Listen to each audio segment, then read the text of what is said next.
اے پیغمبر، لوگ تم سے نئے چاند کے بارے میں دریافت کرتے ہیں کہ گھٹتا بڑھتا کیوں ہے۔ کہہ دو کہ وہ لوگوں کے کاموں کی میعادیں اور حج کے وقت معلوم ہونے کا ذریعہ ہے، اور نیکی اس بات میں نہیں کہ احرام کی حالت میں گھروں میں ان کے پچھواڑے کی طرف سے آؤ، بلکہ نیکوکار وہ ہے جو پرہیزگار ہو، اور گھروں میں ان کے دروازوں سے آیا کرو، اور اللہ سے ڈرتے رہو تاکہ کامیاب ہو جاؤ۔ اور جو لوگ تم سے لڑتے ہیں تم بھی اللہ کی راہ میں ان سے لڑو، مگر زیادتی نہ کرنا، کہ اللہ زیادتی کرنے والوں کو دوست نہیں رکھتا۔ اور ان کو جہاں پاؤ قتل کر دو، اور جہاں سے انہوں نے تم کو نکالا ہے یعنی مکے سے، وہاں سے تم بھی ان کو نکال دو۔ اور دین سے گمراہ کرنے کا فساد قتل و خونریزی سے کہیں بڑھ کر ہے۔ اور جب تک وہ تم سے مسجد حرام یعنی خانہ کعبہ کے پاس نہ لڑیں، تم بھی وہاں ان سے نہ لڑنا۔ ہاں، اگر وہ تم سے لڑیں تو تم ان کو قتل کر ڈالو، کافروں کی یہی سزا ہے۔ پھر اگر وہ باز آ جائیں تو اللہ بخشنے والا ہے، رحم کرنے والا ہے۔ ان سے اس وقت تک لڑتے رہنا کہ فساد نابود ہو جائے اور ملک میں اللہ ہی کا دین غالب ہو جائے۔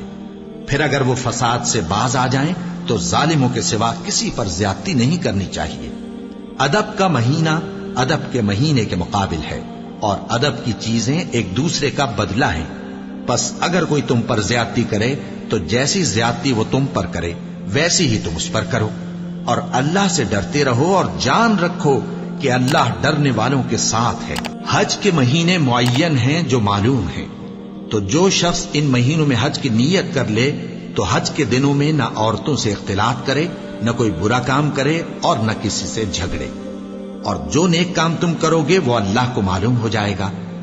اور زاد راہ یعنی رستے کا خرچ ساتھ لے جاؤ، کیونکہ بہترین زاد راہ پرہیزگاری ہے۔ اور اے اہل عقل، مجھی سے ڈرتے رہو، اس کا تمہیں کچھ گناہ نہیں کہ حج کے دنوں میں بذریعہ تجارت اپنے پروردگار سے روزی طلب کرو۔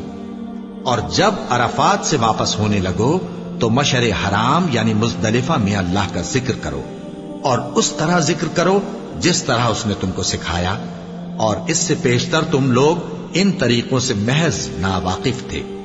پھر جہاں سے اور لوگ واپس ہوں وہیں سے تم بھی واپس ہو، اور اللہ سے بخشش مانگو، بے شک اللہ بخشنے والا ہے، رحمت کرنے والا ہے۔ پھر جب حج کے تمام ارکان پورے کر چکو تو مینا میں اللہ کو یاد کرو جس طرح اپنے باپ دادا کو یاد کیا کرتے تھے، بلکہ اس سے بھی زیادہ۔ اور بعض لوگ ایسے ہیں جو اللہ سے التجا کرتے ہیں کہ اے پروردگار، ہم کو جو دینا ہے دنیا ہی میں دے دے، اور ایسے لوگوں کا آخرت میں کچھ حصہ نہیں۔ اور بعض ایسے ہیں کہ دعا کرتے ہیں کہ پروردگار ہم کو دنیا میں بھی نعمت عطا فرما اور آخرت میں بھی نعمت بخشیو اور دوزخ کے عذاب سے محفوظ رکھیو۔ یہی لوگ ہیں جن کے لیے ان کے کاموں کا حصہ یعنی اجر نیک تیار ہے، اور اللہ جلد حساب لینے والا ہے۔